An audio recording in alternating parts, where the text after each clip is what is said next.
Seattle, 1971. The salty air from Elliott Bay drifts through the streets of Pike Place Market. Vendors call out to shoppers, selling fresh fish, fruit, and flowers. Nestled among them, a small storefront opens its doors for the very first time. Its name, Starbucks. But this wasn't the Starbucks we know today. There were no green aprons, no steaming lattes, no cozy chairs where friends linger for hours.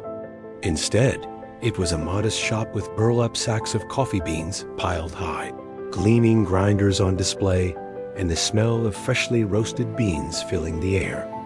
The three founders, Jerry Baldwin, Zev Siegel, and Gordon Boker, were not wealthy businessmen. They were teachers and writers, united by a passion for good coffee. At the time, America was drowning in instant coffee. For most households, coffee meant a tin can of pre-ground powder, bitter and bland.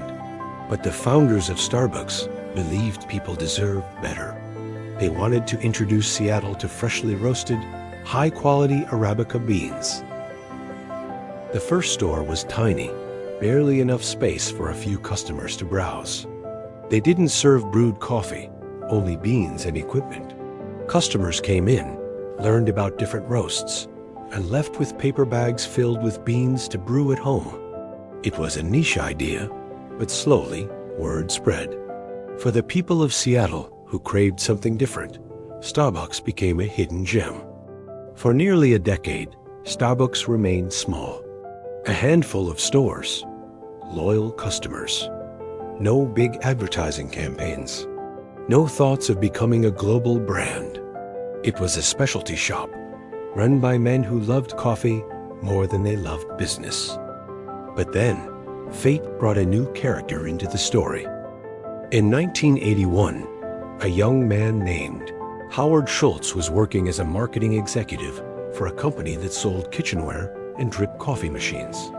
Schultz had grown up in the working-class neighborhoods of Brooklyn, New York. His father was a truck driver who struggled to support the family, often moving from job to job. Schultz knew what hardship felt like. He knew what it was like to feel left behind. That experience would later shape his vision for Starbucks. One day, Schultz noticed something unusual. Starbucks was ordering an unusually high number of coffee machines from his company. Curious, he traveled to Seattle to see this client in person. The moment he stepped into that Pike Place store, something clicked. The air was thick with the scent of roasted beans. Customers browsed with care, asking questions about flavor and grind size. Schultz had never seen Americans treat coffee with such reverence. To him, it was more than a store. It was an experience. He was captivated. He knew instantly that Starbucks had potential far beyond what its founders imagined. A year later, Schultz convinced Jerry Baldwin and the team to hire him as director of marketing. It was a modest role, but for Schultz, it was the opportunity of a lifetime. Then came the trip that would change everything. In 1983, Schultz traveled to Italy on business. He wandered through the bustling streets of Milan and Florence, where cafes dotted every corner. But these weren't just shops to grab a drink. They were cultural institutions. Espresso bars stood at the center of daily life. People gathered in the mornings, afternoons, and evenings, chatting with neighbors, savoring cappuccinos, and pausing to enjoy life. For Schultz, it was a revelation. Coffee wasn't just a beverage. It was community, connection, ritual. It was something America had never fully embraced. He returned to Seattle bursting with ideas. He pitched to the Starbucks founders. Let's not just sell beans. Let's create cafes. Let's serve espresso drinks. Let's bring the Italian coffeehouse experience to America. But the founders weren't convinced. They feared it would dilute their brand. To them, Starbucks was about beans, about purity, about at-home brewing. Running cafes felt like a distraction, maybe even a mistake. Schultz felt crushed, but he didn't give up. He knew what he had seen in Italy was the future. If Starbucks wouldn't take the leap, he would. In 1985, Schultz left Starbucks and started his own coffee house, Il Giornale. With limited resources, he scraped together investors and opened his first store in Seattle. It was modeled directly after the Italian cafes he had fallen in love with. Soft music played, customers sipped lattes and espresso at small tables. And for the first time, Seattle experienced what Schultz called the coffee house culture. The response was overwhelming. Customers loved it. The idea worked. Coffee was no longer just a drink to rush through, it was an experience to savor. And little did Schultz know, his path and Starbucks' path were about to cross again, this time forever. The success of Il Giornale was undeniable. Schultz had proven that Americans were ready for more than drip coffee. They craved the atmosphere, the warmth, the sense of belonging that came with a true coffee house. But even in his triumph, Schultz couldn't shake the thought of Starbucks.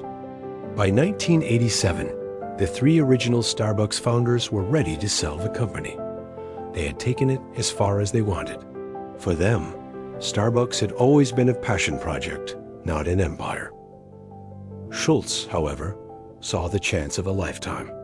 With investors behind him and the lessons of Il Giornale in his pocket, he raised the funds and purchased Starbucks for $3.8 million.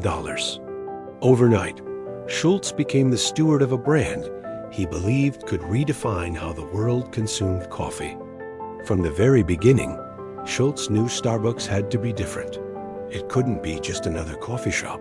It had to embody what he had felt in Italy: community, connection, ritual. He envisioned Starbucks as a third place, not home, not work, but a welcoming space where people could pause, reflect, and connect. It was a radical idea at the time. In America, coffee was still a commodity, not an experience. But Schultz pushed forward with relentless determination. The first step was unifying Starbucks and Il Giornale. The green siren logo, once obscure, became the face of every store. The menu expanded beyond beans to include cappuccinos, lattes, and espresso drinks, things many Americans had never even heard of. The atmosphere mattered as much as the drink. Stores were designed to feel warm and inviting, with wood accents, soft lighting, and music curated to set the mood. The gamble paid off. By the early 1990s, Starbucks wasn't just growing, it was exploding. Stores multiplied across Seattle, then across the Pacific Northwest, then across the United States. Wherever Starbucks opened, people flocked. College students, business professionals, travelers, they all found something familiar and comforting inside those walls. By 1992, Starbucks went public, raising $25 million in its IPO. Its stock soared, giving Schultz the resources to expand even faster. Within 5 years, the company had over 1,000 stores. The brand was no longer just a Seattle success story. It was becoming a national movement. And along the way, Starbucks introduced products that would become cultural icons. The Frappuccino, a blended coffee drink born in a California store, went national and became a sensation. Seasonal drinks like the pumpkin spice latte, once thought too niche, became symbols of the brand's ability to turn ordinary beverages into cultural phenomena. But it wasn't only about drinks. Starbucks created jobs for thousands of baristas. And Schultz emphasized something rare in the service industry: benefits. Even part-time employees received health care and stock options. Schultz believed that if his workers, whom he called partners, felt valued, they would carry that spirit to customers. It was both a moral decision and a business strategy, and it set Starbucks apart. Still, the road wasn't without obstacles. Growth on this scale is never smooth. Critics warned that Starbucks was expanding too quickly, opening stores on every corner, sometimes across from one another. Others accused the company of homogenizing culture, turning unique neighborhoods into carbon copies. Schultz pressed on, convinced that scale would only strengthen the brand. In 1996, Starbucks crossed borders for the first time, opening in Tokyo. Many doubted whether a distinctly American take on Italian coffee culture would succeed abroad. But once again, Starbucks proved the skeptics wrong. The Japanese embraced the brand, and soon, Starbucks stores were appearing in Europe, the Middle East, and beyond. By the turn of the millennium, Starbucks had become more than a coffee company. It was a symbol. For some, it represented aspiration. Ordering a latte on the way to work was a sign of success, of belonging to the new global class. For others, it was routine. Starbucks was simply where the day began. Behind it all was Schultz's vision. That coffee could be more than caffeine. It could be comfort, connection, and community. Yet success often brings its own challenges. And as the new century began, Starbucks was about to face the test of whether its identity could survive its own ambition. The early 2000s were golden years for Starbucks. Stores were everywhere, profits were soaring, and the brand had become a global icon.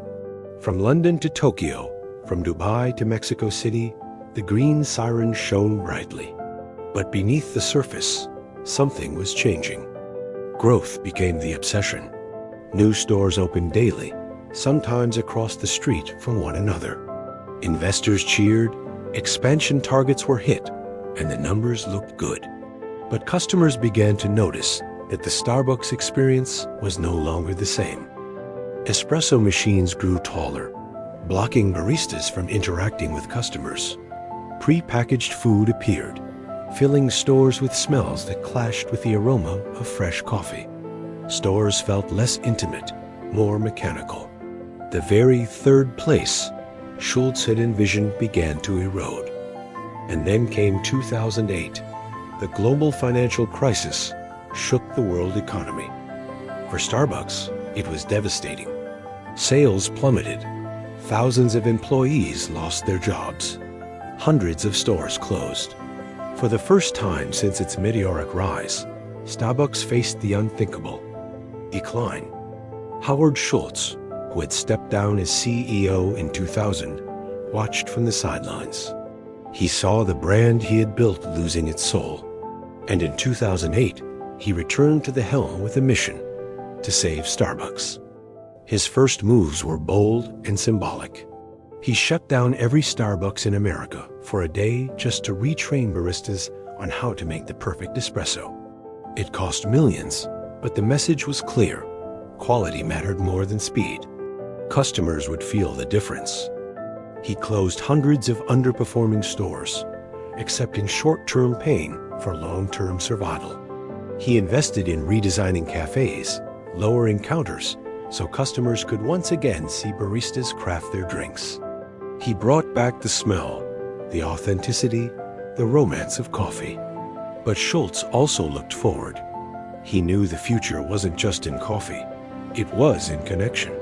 Starbucks launched its loyalty program and one of the first widely adopted mobile apps, allowing customers to order, pay, and earn rewards seamlessly. Starbucks wasn't just a cafe anymore. It was a tech company disguised as a coffee house. At the same time, Schultz doubled down on Starbucks' social mission. The company committed to sourcing coffee ethically, working directly with farmers, and ensuring sustainability. They introduced fair trade certifications, built farmer support centers, and invested in communities where coffee was grown. It wasn't just about profit, it was about purpose. The strategy worked. By the 2010s, Starbucks had not only recovered but thrived. Its digital platform became a model for the industry, generating billions in preloaded app balances. Its global expansion continued, with stores reaching every continent except Antarctica. And new innovations like cold brew, nitro coffee, and plant-based options kept Starbucks relevant to younger generations. Then came another test, the COVID-19 pandemic. As lockdowns swept the world in 2020, cafes closed their doors. Once again, Starbucks faced crisis, but the company adapted quickly. Drive-thrus, mobile ordering, and delivery services surged. Starbucks leaned on its digital infrastructure to survive when most traditional cafes struggled. By 2022, Starbucks had not only weathered the storm, but emerged stronger, cementing its role as a daily ritual for millions around the globe. Today, Starbucks operates over 35,000 stores in more than 80 countries. It sells more than coffee. It sells comfort, identity, and a piece of modern culture. Students study there. Friends catch up there. Entrepreneurs plan their futures there. In many cities, Starbucks is as familiar as traffic lights and sidewalks. But beyond the lattes and logos, the story of Starbucks carries a deeper lesson. It shows how a simple idea, three friends selling beans at a small market, can grow into a global empire through vision and persistence.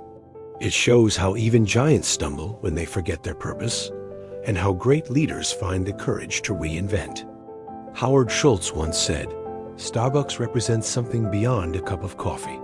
And he was right. Starbucks is proof that success isn't just about selling a product, it's about creating an experience, nurturing a culture, and daring to imagine that the ordinary can become extraordinary. So the next time you walk into a Starbucks, take a moment. Look past the foam on your latte, past the logo on the cup.